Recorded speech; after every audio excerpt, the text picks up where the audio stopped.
But anyway, our final destination is Semi Valley, California. I did not want to go to LA or Hollywood. I'm glad actually. It's nice to do something that's off the beaten track. Like I said, I knew I had to just I'm like I'll do Vegas because I have to. I know I have to go to California, but California's a big state. You know what? It's got other spots. People forget if you drive 45 minutes north of Los Angeles, you are in a completely different type of environment. Big Bear Lake is fantastic. Um, but this was like I said, I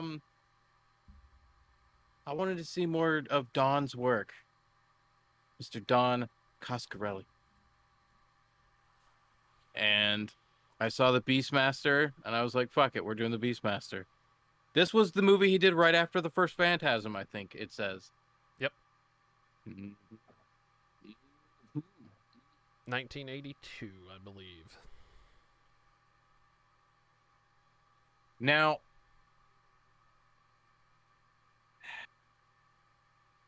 have you seen this before? Actually, no, First I have time? not. Okay. Now, I was happy to see there was a lot of people in here. So we had Mark Singer as Dar, which he could do that sword twirl pretty good. He So was no they Conan, but but I was looking into it. So we had Midge from that 70s show, Tanya Roberts, who I was sad to actually see. I didn't realize that she had passed away recently, like a year ago, I believe, or yeah, it was so. last year. I was just like, oh, that's a fucking bummer because while I was watching this, I was like, you know what? She looks perfect as like the kind of like villager, like potato sack wearing. I mean, she made that potato sack look good, you know.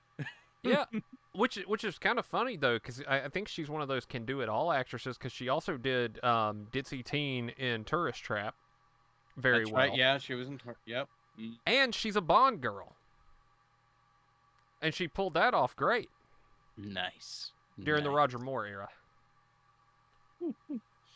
And so she was fucking awesome. Then we had John Amos. Now, didn't we see him in something recently, or am I confusing him with someone else? I'll have to check our list here. I feel like we did, but I can't Mhm. remember if it was a bit part or Wasn't it? what. I'm feeling like it was during one of the Road Warrior kind of movies. Oh God, dude's got 117 acting credits. Well, anyway, we know who he is. Yeah. We have seen him somewhere. Yes. Um, dude was reminding me hardcore of like a Little John. Yeah, Yeah. that was kind of what his role was. When Yeah, I was just like he's a black Little John. Well, Little John Amos. But he was kicking some ass though. He was fucking twirling that fucking staff around, that bow staff. I dug it. I did too, and I honestly was kind of surprised to see him take on this kind of role because I don't think he has another movie. I don't think he has another sword and sandal movie in his filmography. Now, let me ask you, because I'm not like super duper familiar with these types of movies. I know they exist, obviously. I'm probably more familiar with box covers than actually seeing these movies. Right. Um, this wasn't bad, all right? This wasn't as action packed or as entertaining as I would have hoped. What would you say? Like, we'll keep it in the 80s because this was what you said, 82. So let's keep it in the 80s, just in the 80s of this genre. what is the definitive movie of this? Would it be Conan or Um, Conan? let's see. Which is oddly enough the same year. I think most people would gravitate towards this or Red Sonja. Mm-hmm. Um, not to not to really discredit. Oh, they're also called sword and sorcery films. No, but not to discredit Beastmaster in any way, because I think while it has a more marketed appearance towards a younger audience in a way. Again, even though there's some horrific shit on there, and there's like 8 breasts in the movie. I mean, they didn't they didn't skimp on that. Um, I Don knew just what he was doing. yeah, Don knew his audience, and he he piggybacked off of the Phantasm audience with this one a little bit. Well, and it actually, okay, think about it. So I'm basing it solely off of Phantasm 1, but really that woman, which we later I guess do discover creepily is really just the tall man. Tall man got hot. Yeah. Uh that really like scenes like with her like with like exposed really are only like kind of early in the beginning, right? Yeah, I think her nudity is only in the beginning of the movie. I know it's not when they go out to the cemetery the second or the third time. So, and it's like it's kind of like that's how it is in this movie. So it's just like he just like gets it out of the way. It's like, all right, we did it, whatever, out of the way. Focus back on the fucking. quick nudity in the first 15 minutes. In the first 15 minutes, we can put as much as we want there. The rest of the movie, though, you're focused on the ferrets and the fighting. He said that like that's how he knew if he made a decent movie or not is how many people stayed after like the 30-minute mark. Which is actually in Phantasm 2, the nudity's not until towards the end. But that movie was carrying a lot of weight the whole time. I mean, Yeah. I even even the people that I know are not Phantasm fans that I'm friends with, I'm still friends with them. We don't. I'm not one of those guys, but they dig Phantasm 2 the most out of all of them. And I mean, it is the Hollywood movie that Don did, but its pacing is phenomenal. That's a piece of kino, sir. Now, what was I'm fucking I'm spacing on my name. So obviously there's Reggie and then there's fucking Michael. And Like, yep, Mike, yep. Now the older brother, Jody. Jody, that's the fucking one that I was thinking of. Um because I was sitting here trying to think, I'm trying to compare Dar's adventure to a character's in Phantasm, and I'm like, he kind of feels like a Jody. He's definitely not a Reggie. He's not a Reggie. He's a Jody or a Mike. He's Mike in the literal sense that he went from kid to adult Well, during the course of the movie, but he almost has no disrespect to Mark Singer, he almost has the appeal of a side character as the leading character. well, it's funny to me because like actually doesn't really feel like the main dude. Like the animals Yeah, feel like they have a better presence than he does, and he should be the one fucking orchestrating all this shit. the ferrets have the lead role in my heart. I love one of my favorite parts. So let's run down these animals because a lot of my favorite parts in the entire movie are pretty much just animal scenes. Fair. um I love when he meets the eagle or the hawk. And because initially it just seems like no matter those first few shots, the wind was against the hawk, so the feathers were all blowing up behind its head, making it look ridiculous. Yep. And then every time it looked back at fucking Mark Singer, the wind was against him, blowing that wig up. And it just seemed like they're like, yeah, the wind's, fucking your shit up too. Like, let's hang out.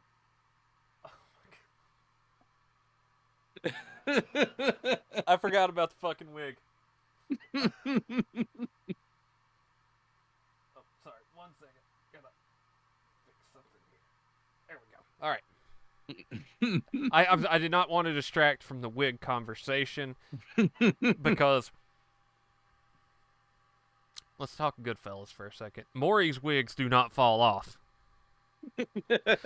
but that was not a Maury's wig that that he had.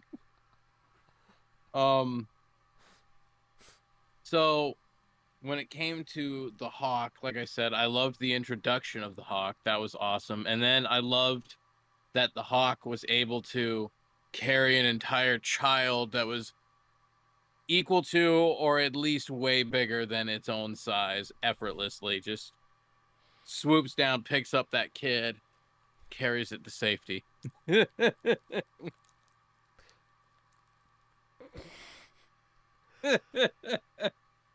You know, I shouldn't do it in a sword and sandal or sword and sorcery movie, whatever you. Actually, there is a difference between the two. This one is sword and sorcery, but I try to apply logic to things when I shouldn't. And maybe that's why I can't watch these movies with regular in like a regular sense. Like I don't usually go, every year I'm like I got to watch Conan. But the lack of logic with some of this stuff is fantastic, and it doesn't take you out of the movie because the world itself is already ridiculous enough when you realize that Disney could have co-opted it as the Ferret Trap, and it would have been totally fine. The introduction to the ferrets is also awesome because that's when we get one of the rare sightings, the rare common sighting of quicksand. That thing that as a kid I thought I was going to run into when I walked out into the woods at random that never fucking happened. Yeah, I feel like we saw that shit all the time as a kid, like in shows and stuff, but we never ran into it in real life, and I feel like we don't see it anymore in shows.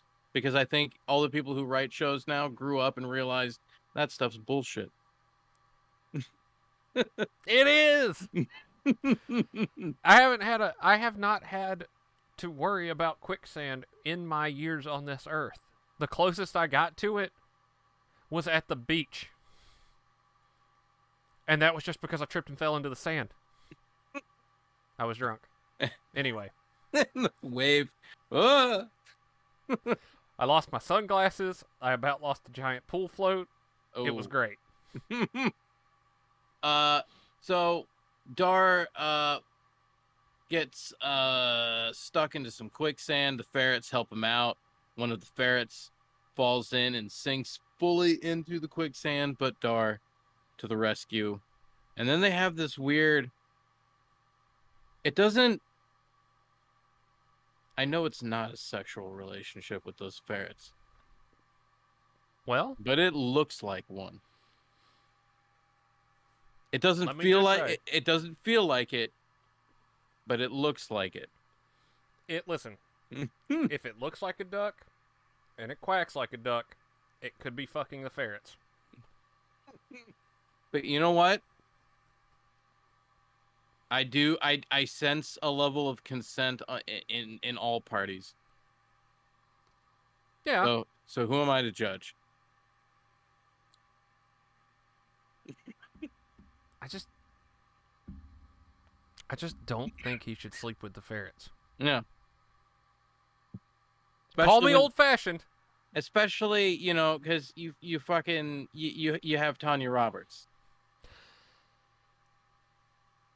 Which I think in the long term, was that kind of like a nod, like a thank you from the ferrets that were just like, hey, he saved me from the quicksand. Let's show him where we just found. Maybe. All right. Well, okay. Layered writing, I think, is what we call that. Now, I was reading. Now, I don't know how much truth is to this because it was written on the internet, but it was written and it gave. It's an interesting thought nonetheless. But it says, uh, apparently, Don. There was a lot of arguing back and forth with the higher ups. Like this was not necessarily a fun time for him making this movie. Uh, he did not at first want to use Tanya Roberts. He wanted to use Demi Moore. What? That was not the actress I was expecting because at that point, everybody was trying to get on Carolyn Monroe, and I thought for sure that was where that was going. Demi Moore, though. I'll take more of that. Now, there's another animal that we need to address. Now, on paper, this is supposed to be a Black Panther. Now, their excuse for doing what they did on paper sounds logical. I kind of think that was just the BS way around it to I think when they went to the exotic cat store, they were like, okay, how much is Black Panther? And they're like, ooh, no. No, no. Okay, how much is for like a fucking regular tiger? And they're like way cheaper because they're chiller. And they're like, all right, we'll take that, and we got some fucking spray paint. I I did not want to say it, but my first thought when I saw it, I was like, did they spray paint a fucking tiger? They didn't spray paint it, they dyed it. But in an appropriate manner, I guess. In an appropriate manner in which it was acceptable at the time. I don't know. My Nobody concern is still through the roof. I'm gonna assume that fresh off the heels and of success of Phantasm, that Don would not jeopardize his early career.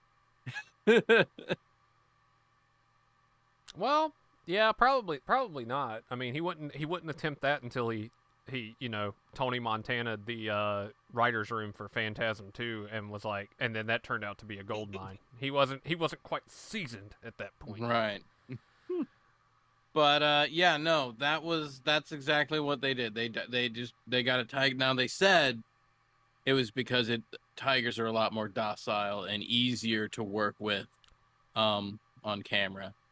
And so it's like you can't fault them for that. You can't fault them for that. But I can't help but feel some of the other might possibly be true. Give me 1 second. I'm gonna look up. Oh, it was the same year. That's great. You ever seen a little 1982 film called Cat People with Natasha Kinski? I believe I've heard of this. I thought you were going to discuss Roar for a second. No. We're maybe later, but no. When we do erotic thriller month, because that's going to be a thing. Oh. It's a remake of a 1940s movie that's very good, called shockingly Cat People. Mm-hmm. The remake has Malcolm McDowell in it. It's awesome. It's a good movie too. It's a nice update of it. But they had a Black Panther on set for that one. Because part of the movie takes place in a fucking zoo. So take advantage of your surroundings. I'm not saying necessarily that Maybe That Don. was See, bullshit. you do. We do. We're not. Everything we're saying is allegedly, but based on our presumed timeline of events, this was before Phantasm 2 production meetings. Fair. So he might not have thought that far outside the box yet. I what allegedly. What I think actually probably happened is, yeah, tigers are a lot more docile. You can actually train them with golden labs, which is kind of awesome. Well, that makes sense given the towards the end that scene with the tiger and the ferrets.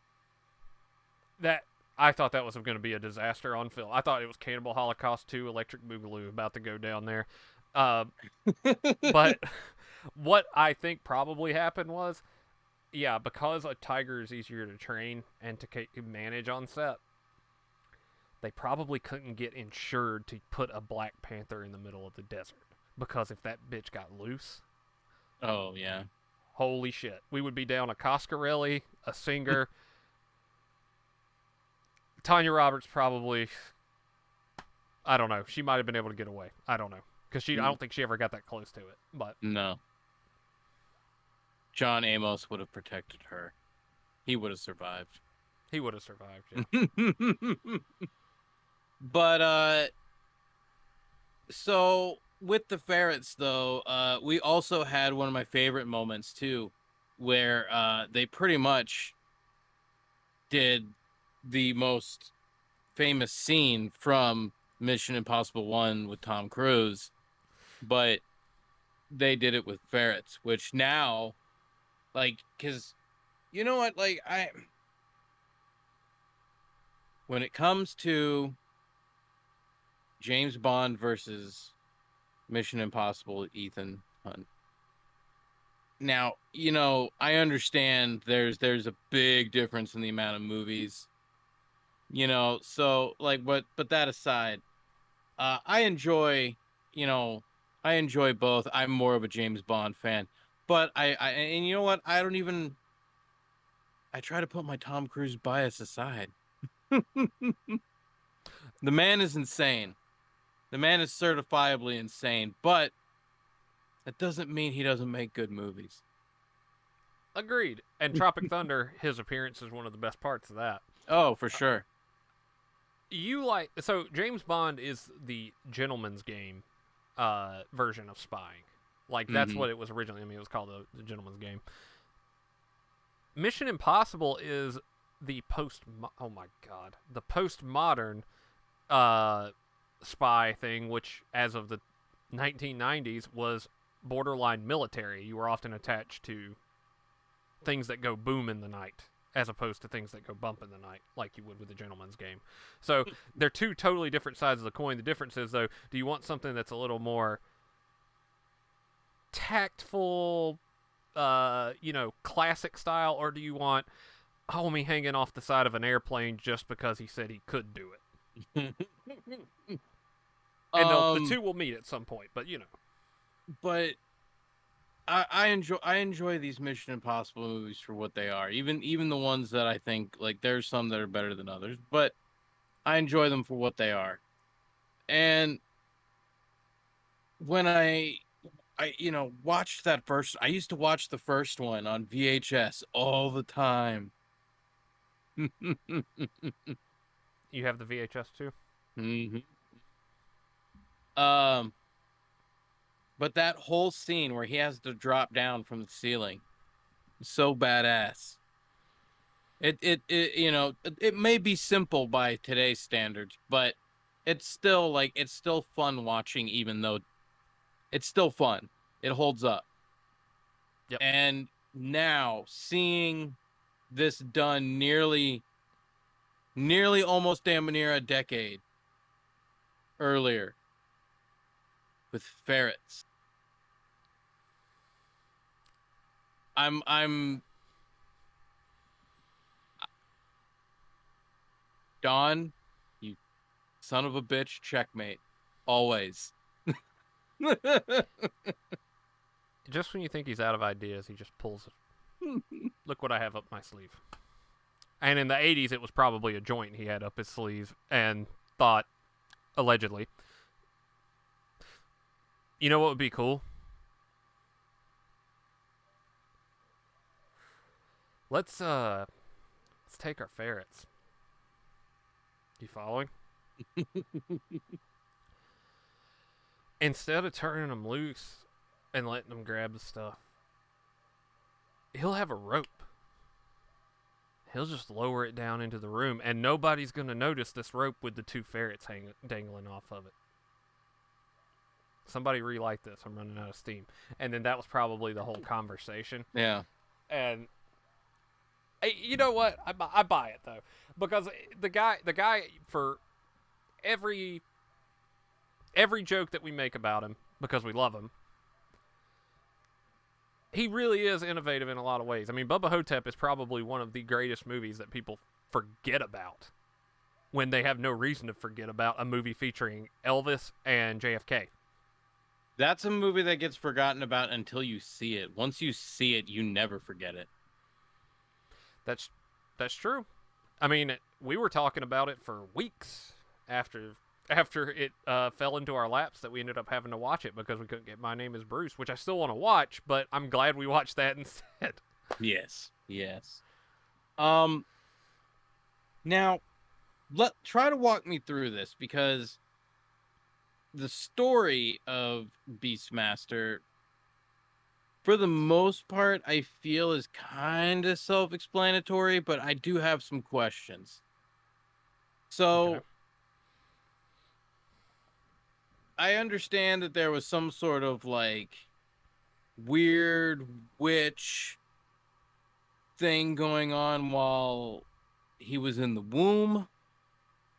Yep. And there was like some transferring of woman womb and cow womb. Perhaps maybe this is how he got his abilities.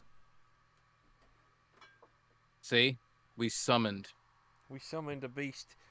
We summoned. Oh, don't lick my phone, please. We summoned a beast. Yes. Continue. He's fine. But so, and we see him grow up, and it was funny because every time I see that thing that his dad has, I always make that Krull joke. And but every page that I go to about the Beastmaster, where it says, if you liked this movie, always in that number one spot, Krull. I haven't seen that forever. I watched that a couple months ago. It wasn't bad. It's still an okay watch. Okay. Still holds up. But so, and then I know that at when he gets to be an adult, or at least like the age that he's going to be for the rest of the movie, his whole like tribe, his parents and everybody get fucking slaughtered and fucking killed. And so he's kind of like, all right, I guess he's like on a revenge quest. That's like, that pretty much is like the baseline of everything. There's some nuances to things, but that's essentially it. Yeah, it's like premeditated revenge, like predetermined revenge, something like that, because it was a prophecy.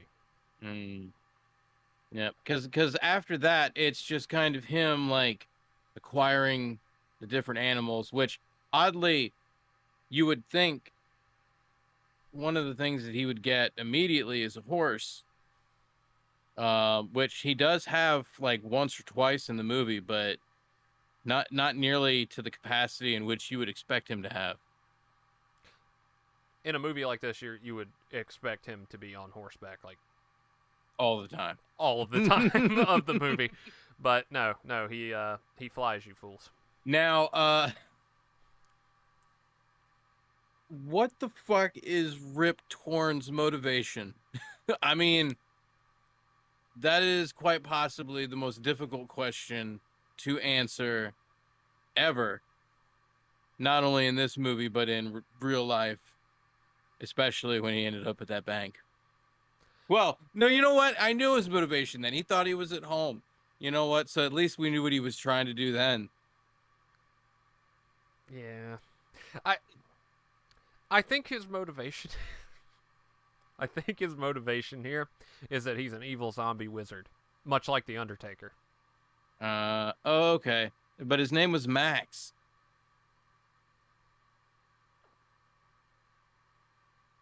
with like two A's.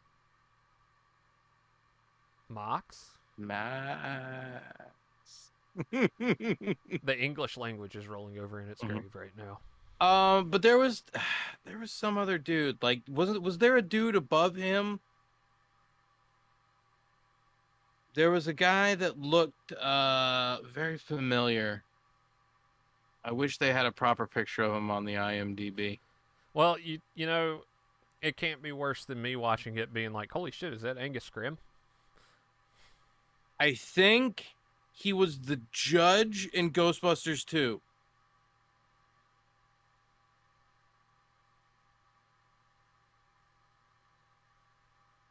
I'm drawing a Possibly. blank. Hold on.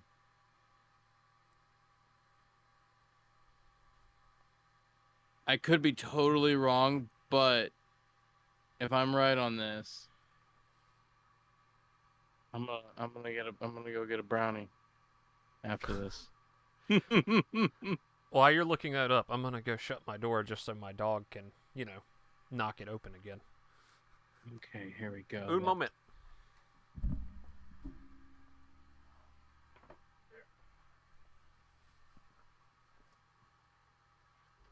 Oh yeah, this dude's been in a lot of stuff. Hold on. It's the 80s. Do, do, do. Okay. I think I'm gonna be wrong. Damn it. I mean, I'm still gonna get a brownie because, why the fuck not? But You earned it, damn it. no, damn. I was really hoping that that was him. No, so the actor that I was thinking was a dude named Harris Yulin. I guess he was in Training Day, Clear and Present Danger. He was Bernstein in Scarface. Who was he in Clear and Present Danger? James Cutter. Oh, I do know that guy. Yeah, I thought I He's an saw asshole. him. I thought I saw him for a second, but I was wrong because he's not listed. Mm. I like that I can use Clear and Present Danger as a point of reference for like any 90s, 80s actor. I usually turn out pretty okay with it. I think one of the guys is in Primal Rage, that Italian movie about the evil baboon. You know what was funny is I was going through the HBO Max and so remember I posted that picture where I thought it was hysterical that both Blade and Blair Witch Project have been like our additions in the Turner Classic Movie selection. Like, and I'm not hating on it. I love it. I'm for it. Like I said, it what a time to be alive. But I was going through it and I'm like, and there was a bunch of other shit. It wasn't just those two movies that I was pleasantly surprised, but I was seeing a lot of classics. And I saw obviously Harrison Ford's in The Fugitive, and I'm like, "Oh, I haven't seen that in a hot minute. That's a good fucking movie." And I remember when we had I saw at the end on the Hot Shots conversation, I think Vox was talking about Spy Hard. Like somebody else, yeah, I think you brought up Spy Hard as well. Yeah. Um, and I watched the trailer for that, and was it Spy Hard? That has the spoof on the one armed man, where he's missing a leg, he's missing an arm, he's missing an eye. That is wrongfully accused my Oh, go-to. wrongfully accused. There we go. Wrongfully accused. That's the Spy one it Hard was. is evil Andy Griffith. That's okay. I watched the trailer for Spy Hard, and then it popped up like also watch, and it was wrongfully accused. That's what it was because I watched that, and I started laughing because I'm like I was thinking about watching The Fugitive, and then bam, right there. That's what we should watch tonight. Well, I was thinking about because you were saying trying to come up with some form of marathon of all those movies, and I was just sitting there and I'm like, man, there's so many movies that could be added to that list. So I've already started kind of like mentally piecing together something. Right on. I'm debating now. This is completely random. Would you classify, and even if you don't classify, would you be against including it in a marathon of that caliber down Periscope? Yeah. Yeah, of course. That is, when I was a kid,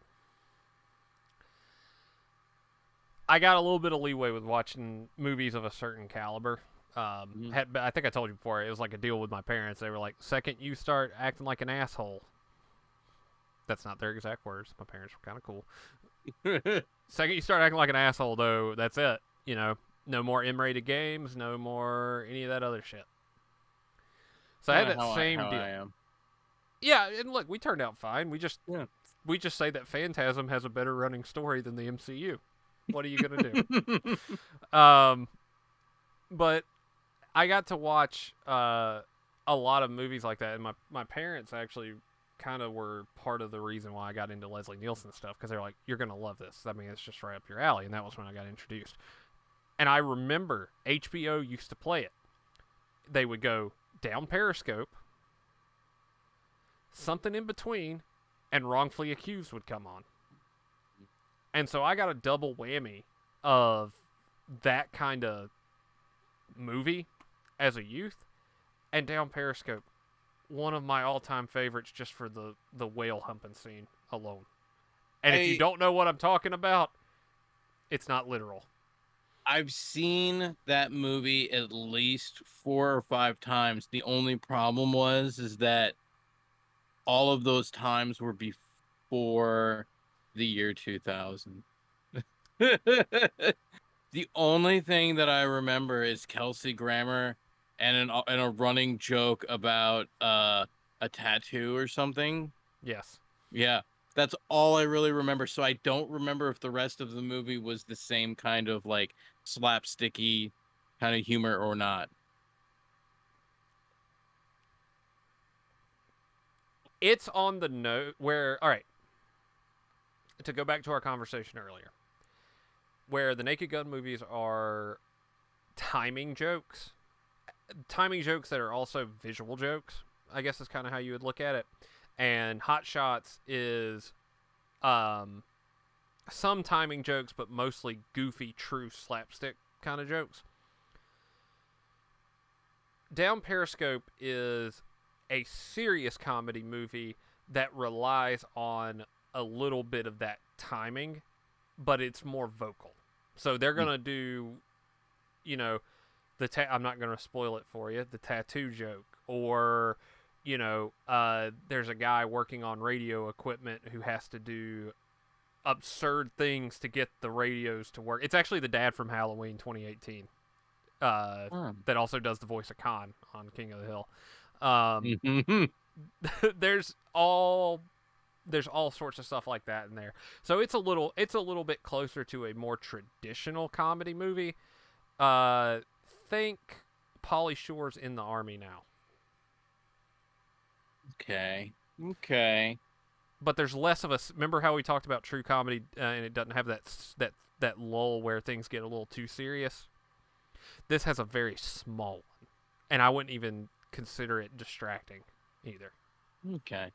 Because, like I said, I know the movie. I've seen the movie. I'm pretty sure, like, aside from even seeing it on HBO the few times I did, I'm pretty sure I even rented it from Blockbuster.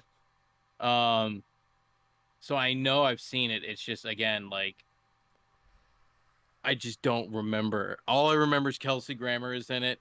There's like submarines, and there's a running gag about a tattoo, and I believe it has something to do with his dick. And the evil admiral is the old dude from Spawn Ranch in Once Upon a Time in Hollywood. I forget his name. Bruce Oh, Dern. Bruce Dern. okay. Okay. It's all connected. It's all coming back around. Nice, nice. Um, so what do you think about the Beastmaster in general? Like, is it? What are you rating this bad boy?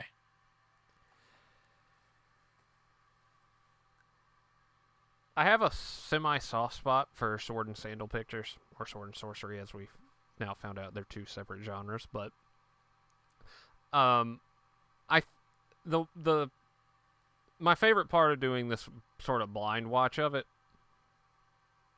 was that my expectations are based off of a Schwarzenegger movie of the same year and not something that was geared more towards kids. I had a my upbringing for movies of this were more on the adult side than this was, and that's okay. It's like looking at the TV version of a hard R-rated movie. Like there's opportunities for stuff to be in there, and you know it, but you kind of know that this is more geared towards maybe was this like young adult fiction before young adult fiction was a big thing, sort of deal? Because that's kind of what it felt like. Like there were some moments that were pretty serious. Beastmaster has an issue with consent that we need to talk about at a later date, I think. But it kind of had that vibe to it. It was generic in a lot of ways compared to the other ones because your inciting incident is always evil wizard guy. Evil wizard guy. There's a noble, loyal counterpart to that whole thing that will set some of the things in motion. Unlike Conan, though, Conan was pretty fucking hardcore, though, because he was all about the lamentations of the women and all that. I had to throw that in there. I'm sorry, but I felt like the guys with the spiked armor and the glowing green eyes. I feel like this is like the prequel to the bikers from Mandy. yeah, or hobo with a shotgun because they're in there too somehow. Yeah. So I mean, anything like that. They were a late Resident Evil villain. There you go. Yeah. But I don't dislike it. I mean, I think it's a fun watch. And if you were doing a sword and sorcery uh type movie marathon, I think you could include it. I would throw this in there with Conan, and then get some of the Italian knockoff movies too. You could actually, technically speaking, you could probably throw Mad Max 2 in there because there's a lot of sword and sandals in that too. But that's a conversation for a different day. Nobody's ready for that one. I gotta say, I'm stuck between a 2.5 and a 3 because I think it is actually 3 quality. I mean, it's got the Coscarelli signature all over it in some places. The issue that I have with it is, though,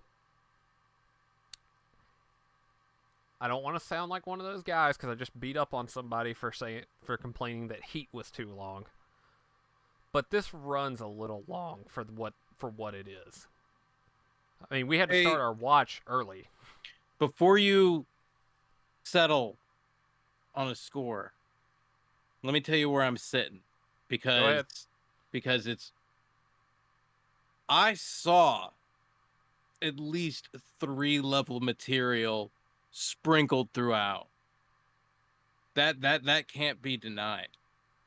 But if we're going overall presentation, I'm somewhere between 2 and 2.5, but I lean more towards the 2.5 because I'm not a dick.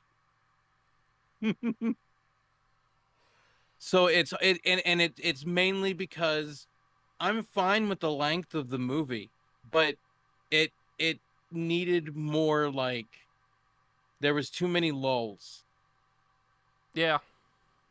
You can have a 2-hour fantasy movie. Like I expect a fantasy movie at bare minimum to be 2 hours at least, because you got to get through some bit of lore. You have to. It's a necessity if you want somebody to care. But I needed a little bit more excitement to keep me interested, and I needed our Beastmaster to be a little bit more fucking charming. Like like I cared more about what the actual animals were doing than what he was doing. Yeah. He wasn't a particularly engaging protagonist. Like I liked him going after Tanya Roberts, like that was fine. Like, but I I didn't really like. I watched his family die, and I'm like, okay. It's not like where I was watching The Northman, and I was just like, oh, we got to go get this motherfucker. Like I was ready to go on that voyage at the start. Because it feels like a I'm not going it's not even a comic book. It feels like a coloring book fantasy story at times. Because you know what the pieces are. You have to have X for Y to happen in order for us to get to location Z. I think that's the problem with it. I said before the show that it was kind of generic in that way, but it has all of the set pieces that you need. Our protagonist just isn't strong, that's for sure. No disrespect to Mark Singer. Yeah. But it lacks urgency. Because you're right, in the Northman we were like, fucking get these sons of bitches now. But in this it was more, I know that this is a particular genre of movie and I know what has to happen next. Therefore, I know we're going to get there. They're not going to kill the protagonist in the next 5 minutes and we're going to pick up a new one. You know, this Beastmaster guy was born of a cow and a woman. And now he can communicate with animals, control them, get them to do Mission Impossible shit with them, and sit there while they die a tiger black, and then go on. That's all fine, but because it is just expected, I think maybe that's what it is. It is a 2.5 movie, but it is a 2.5 movie that, because the set pieces are good and because it hits all of your expectations, that's why it's there. It's nothing stellar. It's not Conan. It's not even Red Sonja. It's just it's a borderline kid friendly jog down Coscarelli Lane, and you're satisfied at the end. You didn't get too much. You went to the restaurant and they gave you cheese fries instead of regular fries for free, and you were like, oh, this is pleasant, but this is the same meal I get everywhere else too. I just have extra cheese fries in it. Okay, I can deal with that. There we go. Nice. I don't know what I just said. Let's go. So, all in all, do you think are we sitting at a 2.5, like a good hearty like thumbs up 2.5? Yeah, it's a 2.5, and it wasn't just cheese fries. They dumped chili on it too. You got a nice little present when you opened up the box, I think. But it's the same meal that you order every single time, though. That's how it is. A solid 2.5. When they trip to the restaurant. When they put what you have left in the to-go box for you, they give you a fresh re-up of the salsa and the fucking chili and the Yep. That's what it is. I don't know because I didn't look up the stats on it. I don't know how well the movie did, but I can see Coscarelli coming off of Phantasm wanting to do something different, and this is about as different as you can get. And it plays well. They re-up you on the salsa. Budget was 8, gross worldwide 14.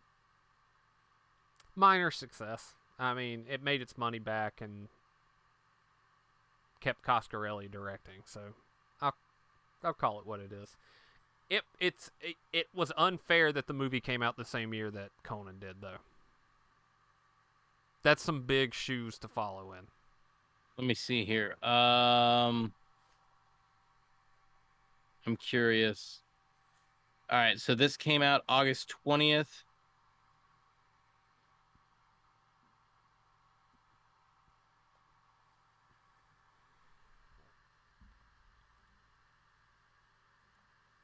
Conan, a fucking beast, Arnold. uh, ooh. So Beastmaster was August 20th. Conan was May 14th. That Right sucks. before. Right before. If this had come out first, it would have made double what it made. Easily. But people were probably too busy comparing the two movies together. Yep. That's Oh. poor Dawn, man. That's got to be. Add that to the list of questions that I would ask is be like, how hard of a fucking open was that knowing that that had just come out? Mm. That is basically the same thing that happened with Friday the 13th and The Burning. Oh. Oh, that hurts so fucking bad.